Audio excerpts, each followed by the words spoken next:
C'est important de prendre du temps pour soi. Je t'invite à te faire un petit café et à écouter 3 anecdotes rigolotes sur les monstres en latex. Ah, et si tu aimes l'émission, n'hésite pas à t'abonner à la chaîne et à... lâcher un pouce. Lâcher un pouce.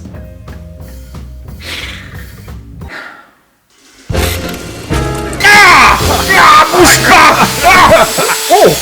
En 92 sort le film Candyman. Dans le long métrage, vous avez une scène où l'acteur principal, Tony Todd, vomit littéralement de vraies abeilles. Les techniciens en effets spéciaux lui avaient fabriqué un dentier qui empêchait les insectes de rentrer au fond de sa gorge.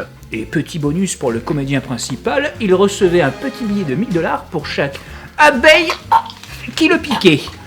23 piqûres, il me semble, ça fait 23 000 $, coquinou. Tu aimes les abeilles qui te piquent, tu aimes l'argent, salopard.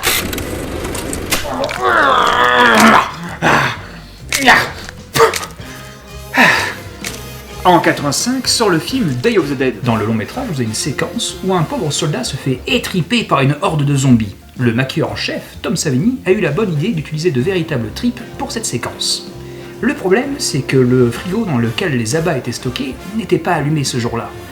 Du coup, une fois sur le plateau, l'équipe technique et les pauvres comédiens découvrent que les abats ont fermenté.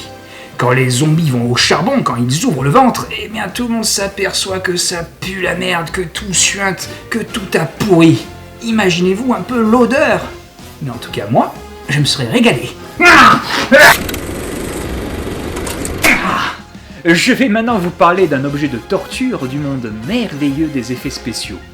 Voici l'hameçon de Lon Chaney. En 1925 sort le film Le Fantôme de l'Opéra avec Lon Chaney. Le comédien était acteur mais aussi maquilleur en effets spéciaux. Il a trouvé une solution pour se remonter le bout du nez pour donner un aspect de groin à son personnage. Âme sensible, s'abstenir. Le système de cet objet est très simple. Vous prenez l'hameçon, vous le glissez dans votre nez. Attention, ça pique.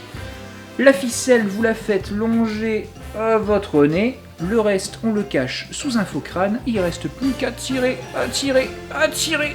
Et talin, on a le nez du fantôme de l'opéra.